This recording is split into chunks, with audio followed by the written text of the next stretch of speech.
Welcome to the Discovery Corps podcast. I'm your host, Lene Spafford. Today, we have an incredible guest with us, John Forrest, a decorated United States Marine Corps veteran who commanded over 500 personnel in combat operations and earned the Bronze Star Medal. He brings a rare level of experience, having held a top secret SCI clearance and worked internationally with NATO partners. But his story doesn't stop there. After leaving the military, John built a thriving career in construction, project management, and consulting. John, welcome to the show. We're so glad to have you. Thank you. I appreciate it. So before we get started, tell us a little bit about yourself. Where did you grow up? What was life like for you as a young person? I grew up in Albany, New York, and up further north in Lake Placid. We had a home up there as well. So I grew up in the mid New York area and up in the Adirondacks. My family was very culturally diverse, music and sports. My father was a huge New York Giants fan, and we had season tickets for, boy, as long as I can remember. And we loved to fly fish and go hiking and camping, and really had a great childhood. So before the military, was that what you'd always dreamed of doing? Or was that something your father directed you towards during your growing up? No, I ended up in the Marine Corps, and nobody believes this story either. I really didn't know what the Marine Corps was. And I was walking through the student union area, and there was a recruiter, and I'm just looking at the pictures and the stuff, and it was for officer candidate school. And they said, "Hey, you should be a Marine Corps officer." And I asked a bunch of questions, and I said, "Well, shouldn't you start at the bottom? Shouldn't I enlist first and work my way to the top?" And they said, "You can't do that." And I said, "Okay, we'll see." And at about that time, my father had written me a letter saying a couple of years in the Army would do you good, and it was absolutely not in my grand, plan. And then the next thing you know, I ended up enlisting in the Marine Corps. And that's how that got going. I had no intention of doing that. And I certainly had no intention of spending, 25 years in the Marine Corps. It's amazing looking back. Did you have other family members in the military as well? My father and grandfather were both in the Army. My uncle Okay. was in the Navy, but no. And then I had a cousin that did go in the Coast Guard. He was a career coastie and had a great experience. But no, it really wasn't. It wasn't something that was really, halfway up and centered in my face. It was just that time, I guess. Yeah. What was that like commanding 500 personnel? I'm sure that taught you a lot about leadership and Yeah, it was interesting. This was my third combat tour. And so I think in the organization, I'm the only person that had been there before. And so that was an experience because, you can't make up some of the things that happen to you and therefore the experiences that you have. But yeah, it was daunting because our mission was not clearly defined, and there was a lot of, kind of back and forth from the second we arrived in theater and until the day we left. So, I mean, it was an interesting experience. I'm glad I obviously made it through and can talk about it, but it was a lot of moving parts. There's a lot of intellect, there's a lot of humanity, there's a lot of emotion that you have to deal with, and yet you're in a very matter of fact environment, that you're probably willing to give up an awful lot of things in order to survive, and just to make it through the experience. But yeah, it was definitely a learning experience for sure. I bet. And then you are the Bronze Star. Can you share about that? Yeah, the way military awards work when you are when you're in combat elevates certain other awards. And so just due to the circumstances that I was in and a few others, we had some interesting experiences and things that were recognized. And that's just the level of the award that you're presented in that circumstance. several of it was more of a cumulative type of thing than it was, one single action. And it was quite an honor. I mean, I had no expectation that that was even going to happen in my life, And so, I mean, it wasn't a, oh, I'm going to try to, win the Medal of Honor, win a Silver Star, win a what. Just that wasn't the plan. It ended up there. Wow. So after leaving the military, I'm sure that was a huge transition. How did you adjust to being back in civilian life? Yeah, that was interesting because I was fortunate enough due to where I was in my military career path that I had developed a lot of strong relationships, and many of my friends were government employees, so they worked in and around the areas that I had been in the Marine Corps, and so they reached out to me and hired me not as a government guy, but as a civilian contractor. So I got to work for a lot of my friends or my peer group and inside the Marine Corps. So I was pretty fortunate to at least have something that was tangible to, the military and the knowledge base. It wasn't like I was, having to go work for IBM and figure out, the civilian office structure. But that in and of itself still had some complexities because and complacencies in my observation that it was different than actually being in the Marine Corps, and it was different than being in uniform. The government moves at the slowest pace possible. And I just found it inconsistent with the way, I had grown up in the Marine Corps or moved through my Marine Corps career. And that was a little bit difficult, but a lot of interesting stuff. I got to work on some very interesting programs and got to see some of the things in the government, in the Pentagon, at the Navy Yard that a lot of people, just don't get to see. I mean, it was amazing in many regards when I was at NATO and in all of the NATO countries for events, meetings, training events. That was just you couldn't believe you were getting paid for it, to be honest. I mean, and it was serious work, but I mean, Yeah. you, what'd you do today? Well, I was at NATO headquarters in Brussels, and it's like, oh, really? What'd you do? I took the kids to school, and I'm not diminishing them. I'm just saying it was just one of those fantasy type of Yeah. experiences. And I mean, I remember, every time I would walk in the Pentagon, I always said to myself consciously, this isn't a joke. You're here to do serious work. So don't don't diminish this opportunity. And I remember the times and kind of seeing the end of that career path, wondering when's the next time or if I'll ever be able to get back here again. And so I remember having that mindset that it was a privilege. Yeah. Yeah. Have you been back? Yeah.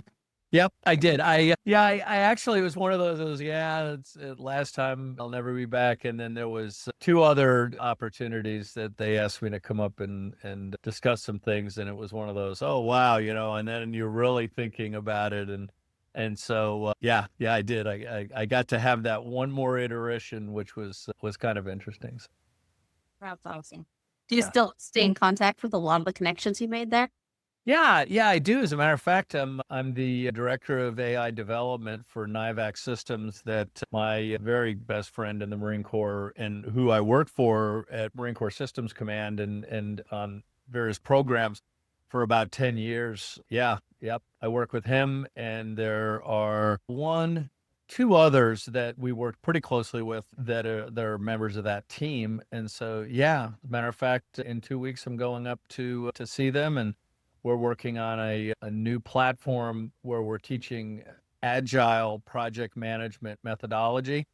And yeah, it's very interesting. And so I get to still see some of my old friends and spend time with them. And that's the fun part of it because it almost is easy. We've done everything together. My friend Kevin and I were on the battlefield together, and then worked all these programs together, and now we're doing this. And yeah, I mean, we've stayed friends, and so it's kind of like we get to put all of our experiences together in the same energy, focused on this new thing. So yeah, it's pretty cool. That's really cool. Yeah. What brought you from military service into consulting and the coding industry?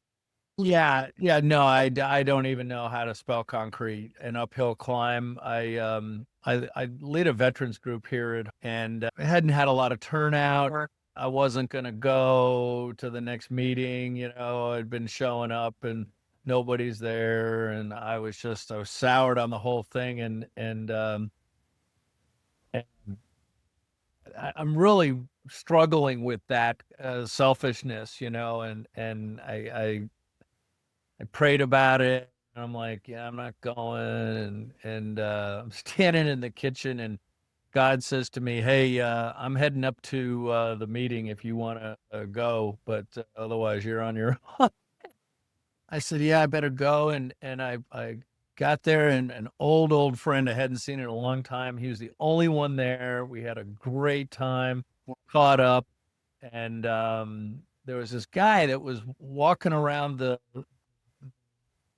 area, and and he finally came up to us and he says, "Do you know where Vet Buds is?" And I said, "Yeah, we're right here." And he goes, "Well, do you know where John Forrest is?" And I said, "I'm right here." And he said, "Hey, I just got back from uh, Army National Guard, Army Reserve deployment for a year, and I need some help getting my business started back up." And I said, "Okay, I'll help you." And had no intention of doing anything other than maybe offering some advice, making some connections. And that's it. Bam. Decided, yeah, we were on our way to an event, and he looked at me and he said, "Are you ready to start your career in decorative concrete?" And I was like, "Okay." And quite honestly, that's exactly how it happened. I had no intention, and it was an uphill climb. And I'm so grateful. I had three mentors that had forgotten more than I'll ever know, and they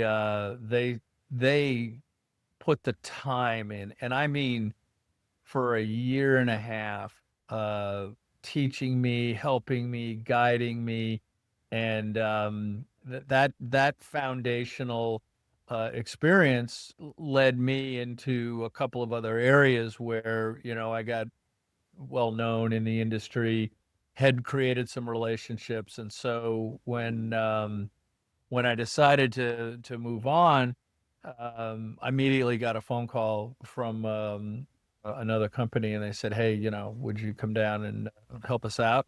Yeah, and that's how I got into the kind of the evolutionary part of where I am now. Developed some very close uh, personal and professional relationships with Pentec Industrial Coatings, and so opportunity after opportunity would present itself. And so I was pleased to just be a part of the gang, and that's how I got to be where I am now. So, a lot of young people are afraid to change careers or try something completely new. What would you say to them based on your own experience? Well, so it's funny that you say that, and there's people in our lives, particularly me, because I'm a little older, that I can look back and define people in my family or my friends and their parents who spent 30 years at IBM, spent 40 years. My wife's dad, 43 years at the post office. People that have spent their entire life in one place. I think that was a culture of the 50s, 60s, 70s. And again, I mean, you can add the 80s but into the 90s, I think that the desire to find something different came about. And then I think there was some backlash. I remember, resume writing and just hearing, people say, "Oh, you've had three different jobs in the last, 3 years, and oh, that's a bad thing. disguise that as something else or whatever. And now, I mean, I don't think I've looked at a resume that anybody's been someplace more than a year or two and they've moved on. And maybe it's in the same industry or maybe it's in a tangible industry, but that now is the rule. When growing up in my age group, it was the exception. And I don't know that there's anything wrong with that, but I think that we could probably sociologically look and say, then is there something wrong with the career path journey today that causes that? And is there a way to fix that? And I don't know that I have the answer, because I think there are, you know, potentially four or five answers where somebody might say, well, yes, if we did these three things, and systematically chartered a path, but does that work for everybody? Is that the Rosetta Stone? I don't know. I mean, Yeah. because we all had guidance counselors, right? We all had aunts and uncles. We all had brothers and sisters, or had, you know what I'm saying, and pastors and teachers and things that had impact in our life. But was there that definitive moment where you sat down and said, okay, I've narrowed it down to, I want to be a zookeeper, or I want to be a airplane mechanic, or I want to be a brain surgeon? I don't know. I don't think that happened, or happens. And so there's a lot of undefined territory that today allows young people, or middle-aged people, to explore different opportunities. So I guess what I'm getting at is that I don't think there's a formula. I don't think there's a code. I don't think there's 10-step process that, oh, if you don't do step 4, it's going to fail. I think the opportunities for people to develop purposeful and fulfilling careers abound, and therefore it's a matter of finding them. And so, when I said there might be 3 or 4 different ways to look at this, maybe that's what people are doing, is they're just bouncing around until they find what they're looking for. I know I can look in retrospect and think that what I probably say I'd like to do today, I never would have imagined, and people would have laughed at me, 40 years ago, if that's what I had said. And Yes. and I remember my father feeling the same way, that, he was a doctor, and he really, as he got to be probably at the age I am now, he wanted to be an orchestra conductor. Yeah. He wanted to be a guy playing for the, conducting for the Boston Pops, or the, Philadelphia Orchestra. And that's what he wanted to do. And it was funny because, I look back and I'm going, well, you look at you get a very pejorative mindset and go, orchestra conductor compared to a doctor. Well, I mean, now I have a very, very different perspective. And so, Yes. and I also think that that is something that contributes to happiness. Okay. And so it doesn't matter what you do, as long as it's fulfilling, and it contributes to other people, and it contributes to you being a better and a happier person. Mhm. So what would you say to a young person who's really unsure of what they want to do and asked you, how do I figure out what I want to do? What advice would you give? I have a couple of examples, and I did it all wrong. Well, no, I did right. So my youngest daughter. So when I grew up, you were going to college. I think I'll take a year off, or maybe I'll do this. And no, no, it was on the calendar. I mean, it was it was the way I was raised. It was a foregone conclusion. And my youngest daughter, that was absolutely the right path. It was perfect for her. She was a serious student. She was a Division 1 scholarship athlete. And so it isn't difficult to say that going to college was the best and the most appropriate thing for her. My Mhm. youngest son, he should have joined the Air Force, or he should have gone to Europe and got a Eurail pass and then said, "Hey, fly me home. I'm done with my adventures," and traveled around and figured out how to live, and never should have set foot in college, or at the time that he did. It was round peg square hole. And so, I would tell young people today that there is so much information available to you. And not that there wasn't information available to us when I was growing up, but it was just different. It wasn't as tangible. It wasn't at your fingertips. And that I would dedicate a little bit of time in experiencing the written word.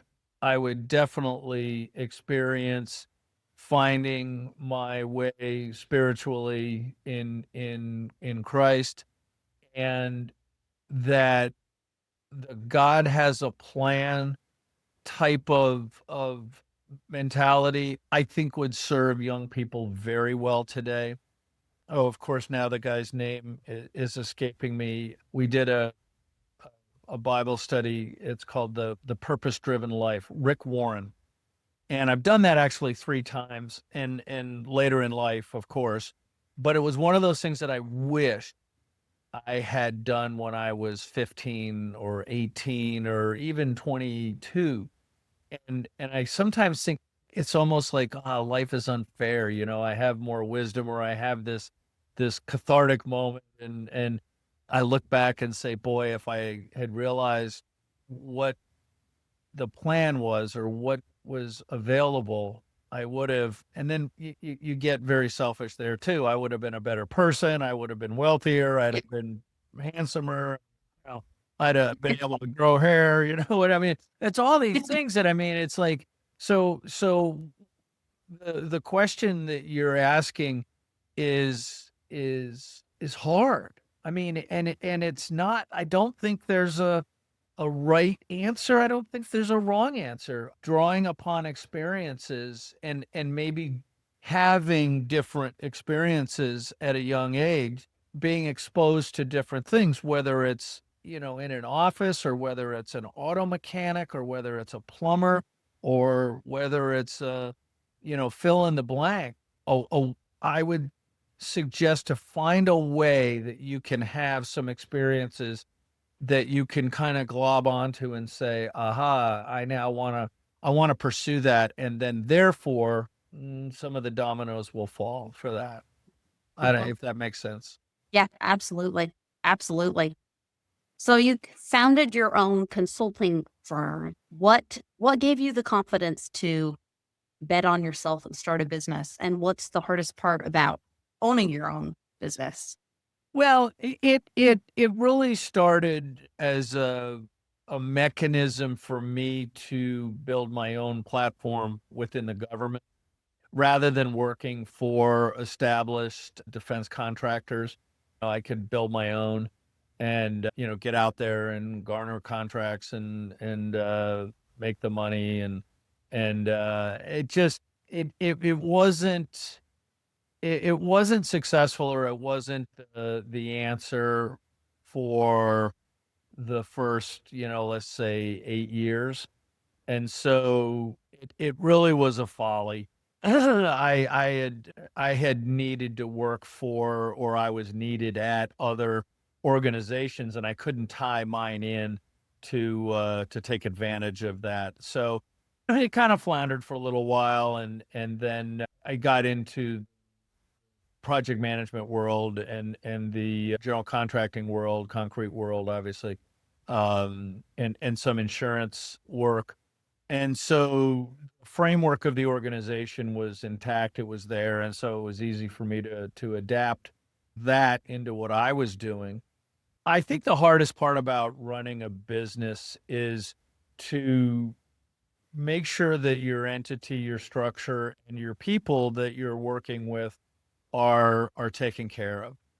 And there are so many distractions. There's so many things that I remember one night coming back from our grandson's baseball game. It was like almost 9 o'clock at night, and I kept saying to my wife, I forgot something today and I cannot remember what it is. And she's like, well, it can't be that important. And I'm going, I just, it is important. And I just can't remember what it was. And I had forgotten to submit payroll for my guys to get paid, and got on the phone, called the thing like, no, we can't, you can't make it happen. You missed the deadline. And it was just, sorry. I sat up and wrote hand checks and delivered to him all the next day and or the day after, whichever it was, and handed it to him and said, I'm sorry. I made a mistake and I'm not gonna, ask you to wait. And Yeah. so I think you asked the hardest part or the difficult part is making sure that you have constant accountability. And that's something you have to learn. I feel. I mean, there are people that maybe are just, good at it, but you've got to learn it and you've got to employ it properly. I kind of have a saying that I don't care if you like it. I only care if it's fair. And that isn't, you could take that to an extreme, but like for instance, I mean, sometimes we got to get down on our hands and knees and hand grind, a floor with a 7-inch Metabo hand grinder. Oh, I'm on my knees and that. I don't care. I mean, that's part of the job. That's what you signed up for.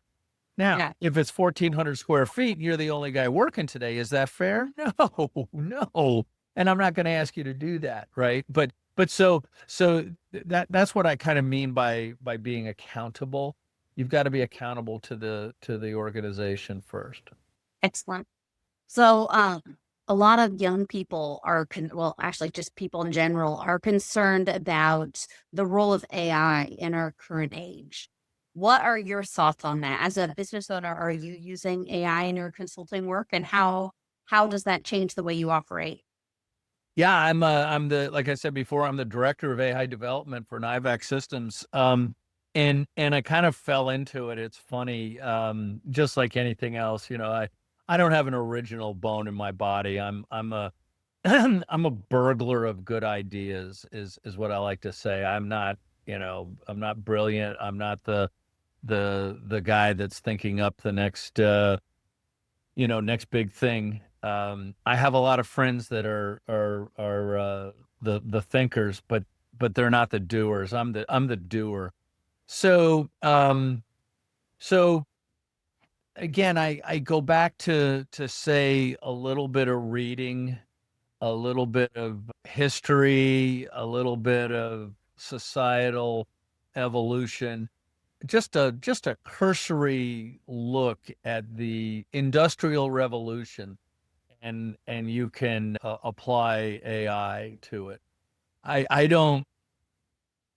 I mean, when somebody talked about getting rid of your horse and buggy because we have this new thing called an automobile, okay, and then you go back and you look and you think, and it's like this thing in the beginning stages didn't even go as fast as a horse did, but why did it evolve, and what did it become? I think we're in the same realm right now with AI. AI is yet to be unraveled completely.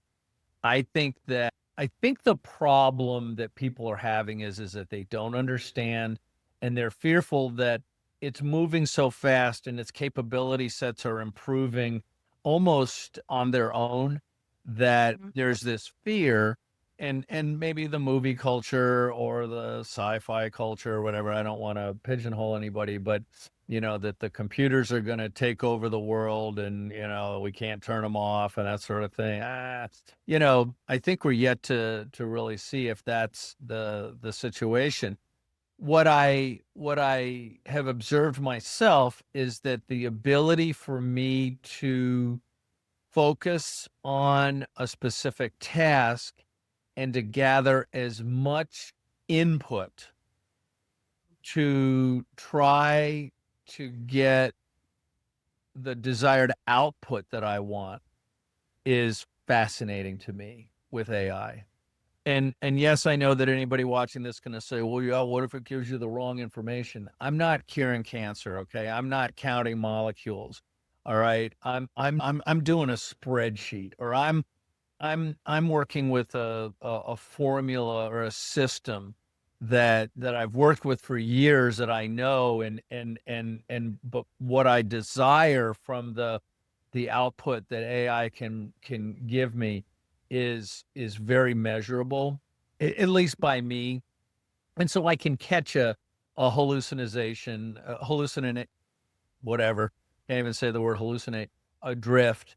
And I've had people say to me, "Well, John, we want to hire you, but we have a suspicion that you're using AI." And I'm like, "Yeah, absolutely. I get it. I understand." And so I try to have a rule that a human or two humans in the organization review every document that we're going to put our logo on or make a recommendation. And that hasn't even worked. Okay.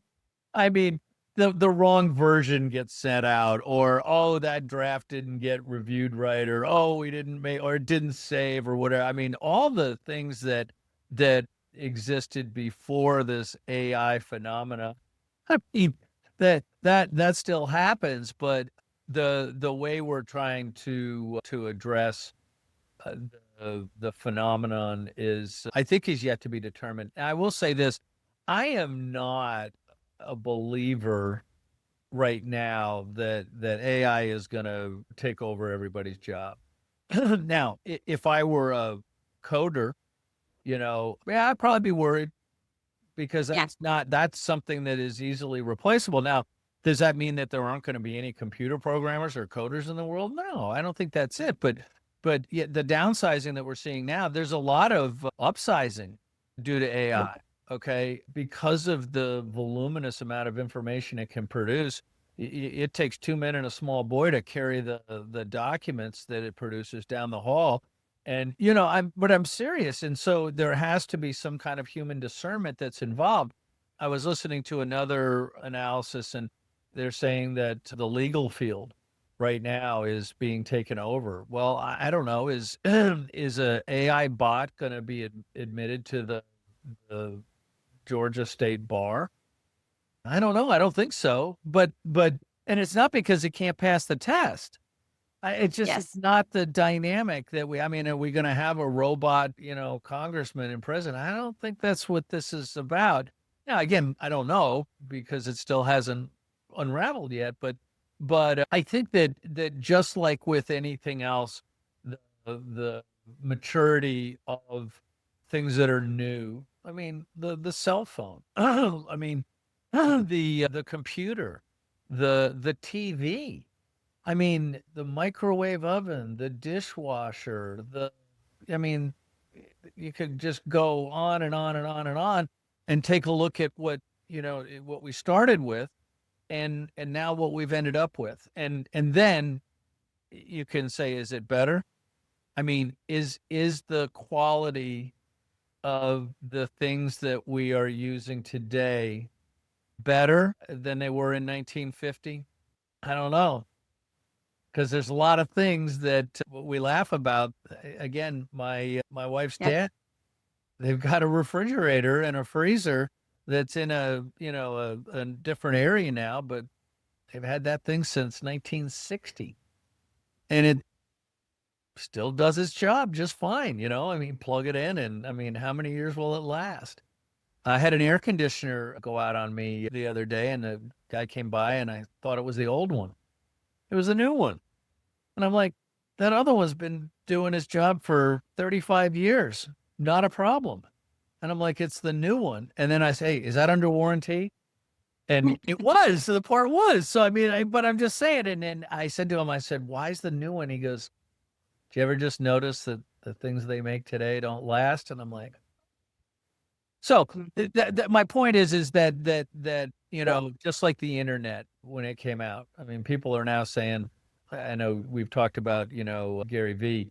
He says, yeah, websites are going to be a thing of the past. Well, does that mean there's not going to be an internet? Well, where's all the AI traffic going to ride? Yeah.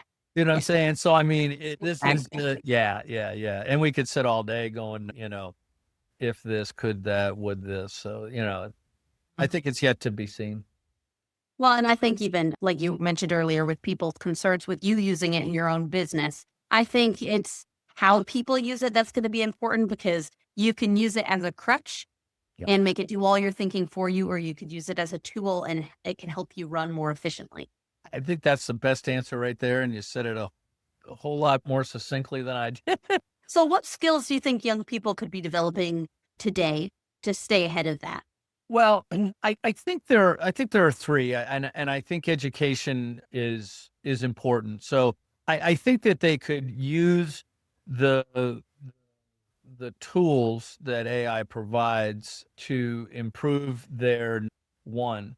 And that doesn't have to be focused. I mean, it could be across the board. The second is I would get involved any way, shape, or form, not necessarily as a career, but maybe even as a hobby, some kind of a trade.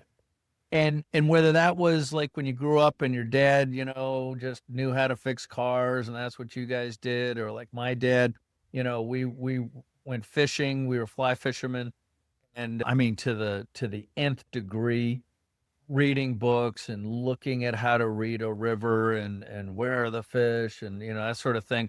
That sort of thing is what I mean. And then the third thing is I would have a profound appreciation of something in the arts, whether it's music, whether it's drama, plays, whether it's film, whatever, whether paint. I mean, go to the museum and spend an hour and 5 minutes. Don't look to get out of there. Spend a little bit more time. Go back again. Go to a concert. Go to a. I'll tell you, there's an interesting one I saw on this morning show. I was getting ready for church. It's in Portland, and it's at the Lewis and Clark College, and it's a moss display or a moss study. And I mean, you're like, really, how far can you go with that? And I got to tell you something. These people was just amazing. I mean, you're thinking, that stupid stuff that I try to get out from the cracks of my concrete, when it grows. There is a civilization in Portland, and I'm not talking about, a couple of people that are just, yeah, I like moss. I'm talking about an institution. And when I come back, I want to go see this because it Oh, just, yeah. yeah, it intrigued me so much. Well, they have a week or a program every year. I think it may have just happened, but we can look it up.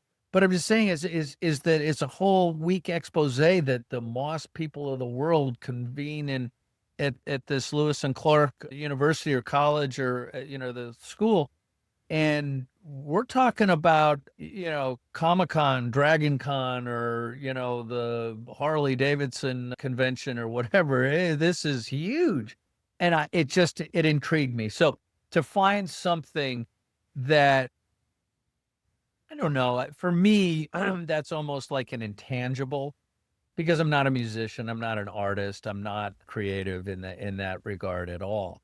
So I kind of look at that as an intangible. Those are the three things that I would look at. Now that's underlying. Again, I still put that umbrella and find your way with God, and life will be a whole lot easier. Absolutely. Absolutely. Well, John, this has been an incredible conversation. Oh, I thank really you. appreciate you taking the time and thank you, first of all, for your service. I I really appreciate you saying that. appreciate Thank that. And then for giving us your story because it was fascinating hearing how you went from the military to construction and consulting, and you didn't take a conventional path. It was unique. And I think that's going to connect with a lot of young people today trying to figure out what they want to do. So I appreciate that. Thank you. No, thank you. I appreciate you having me, and please let me know what more I can do to serve you. Thank you. All right.